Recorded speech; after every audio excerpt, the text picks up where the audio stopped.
तो आज हम बात करेंगे मास एनर्जी इक्वेशन की। आइंस्टाइन की बहुत फेमस इक्वेशन है E is equal to mc square. ये आप स्क्रीन में आइंस्टाइन देख सकते हैं, थोड़ी जवानी की तस्वीर है इनकी।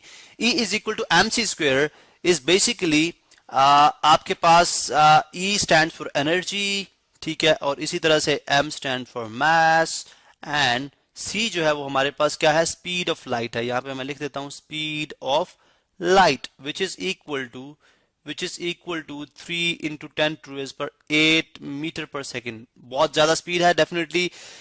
स्पीड लाइट जो है बहुत स्पीड के साथ मूव करती है। देखें अब इसकी इंटरप्रिटेशन क्या है, यानी इस इक्वेशन से क्या मुराद है। आप अक्सर इस इक्वेशन को देखते हैं, आज हम अंडरस्टैंड करते हैं कि इस इक्वेशन का मतलब क्या है। देखिए हम यूं बात करते हैं कि किसी भी बॉडी के अंदर जो एनर्जी होती है वो किसके बराबर होती है, वो उस बॉडी के मास टाइम्स उसकी यानी स्पीड ऑफ लाइट के स्क्वायर के बराबर, ठीक है, स्पीड ऑफ लाइट के स्क्वायर के बराबर। अब इस चीज को अंडरस्टैंड करते हैं थोड़ा सा, किस तरह से। देखें आपके पास कोयला है, ठीक है, डेफिनेटली लेट्स सपोज ये कोयले का एक पीस है, इसका कुछ डेफिनेटली मास है जो कि अभी ज्यादा मास है।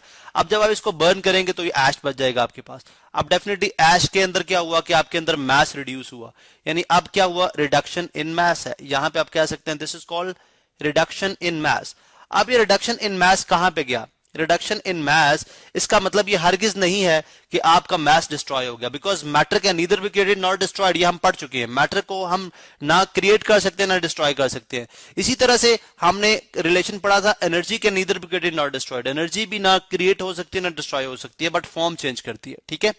यहां पे बिल्कुल ऐसा ही है, आपका मास जो है वो रिड्यूस जो हुआ है वो कन्वर्ट हो गया किसके अंदर, in the form of energy. वो energy in the form of heat भी हो सकती है। जरा कोयला बर्न करते हैं आपको हीट एनर्जी मिलती है, हीट एनर्जी हो सकती है, वो एनर्जी लाइट एनर्जी हो सकती है, बिकॉज लाइट भी आपको मिलती है, ठीक है।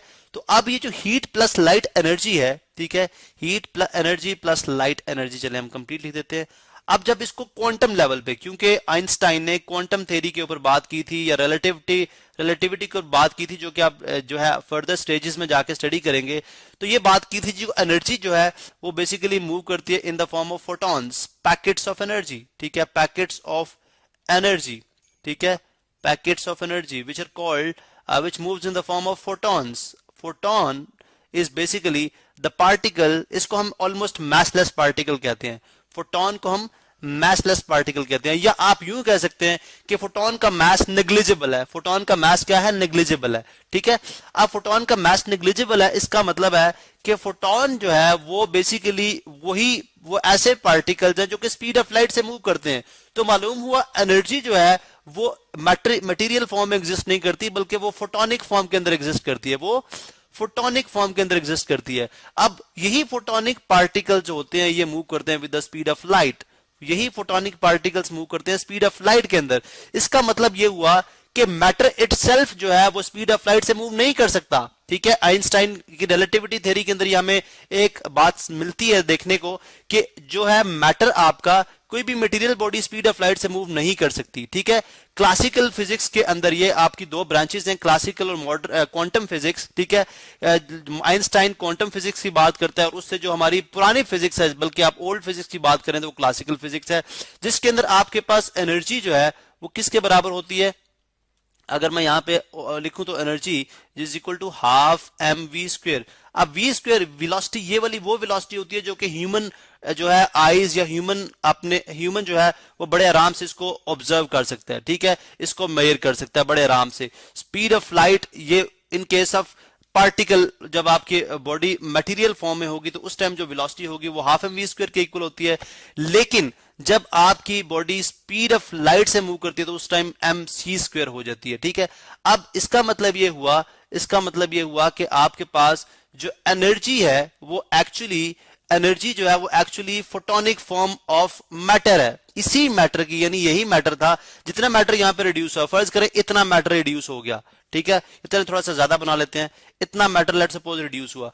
अब ये मैटर अब स्पीड ऑफ लाइट से मूव कर रहा है, लेकिन नॉट इन मटेरियल फॉर्म के अंदर नहीं, बल्कि फोटोनिक फॉर्म के अंदर, वो एनर्जी की फॉर्म में मूव कर रहा है, वो फोटॉन्स की फॉर्म में मूव कर रहा है, ठीक है। तो इसका मतलब ये हुआ कि जब आपके पास एक मैटर मौजूद होता है, ठीक है, एक स्मॉल पार्टिकल के अंदर बहुत ज्यादा एनर्जी होती है, एक स्मॉल पार्टिकल के अंदर बहुत ज्यादा एनर्जी होती है, है। यहां से हम ये बात भी अंडरस्टैंड कर सकते हैं कि अगर मैं E is equal to M C square लिखता हूं, let's say E is equal to M C square और E over M C is equal to C लिखता हूं, तो यहां से हमें ये बात भी समझती है। जस्ट मैंने सी यहां पे M C, what is M C? M C is the momentum. ये क्या है? एक हमारे पास मोमेंटम है, ठीक है, दिस इज मोमेंटम। इसका मतलब है कि अगर आप एनर्जी को मोमेंटम से डिवाइड करोगे तो आपके पास फिर भी स्पीड ऑफ लाइट के बराबर आएगी, यानी सी के। यानी अगर आप एनर्जी को एम सी से किसी मैटर की एनर्जी को आप उसके मोमेंटम से डिवाइड करा दें तो आपके पास 3 इंटू 10⁸ मीटर पर सेकेंड फिर भी आंसर आ रहा है। विच मीन्स कि एक पार्टिकल के अंदर जो एनर्जी होती है वो उसके मोमेंटम से बहुत ज्यादा होती है, मोमेंटम से बहुत ज्यादा होती है, ठीक है। अब ये बेसिकली है, this is what we call Einstein mass energy equation है, जिसको हम E is equal to M C square भी कहते हैं। इसकी अगर आप इंप्लीकेशंस देखना चाहते हैं तो आप सन के अंदर जितने भी सन के अंदर आपको पता है फ्यूजन रिएक्शन हो रहा है, जिसके अंदर आपका हाइड्रोजन थ्रू आउट कन्वर्ट हो रहा है किसके अंदर? हीलियम के अंदर, जिससे हमें लॉट ऑफ रेडिएशंस रिलीज करता है, ठीक है। बहुत ज्यादा रेडिएशंस रिलीज हो रही होती हैं।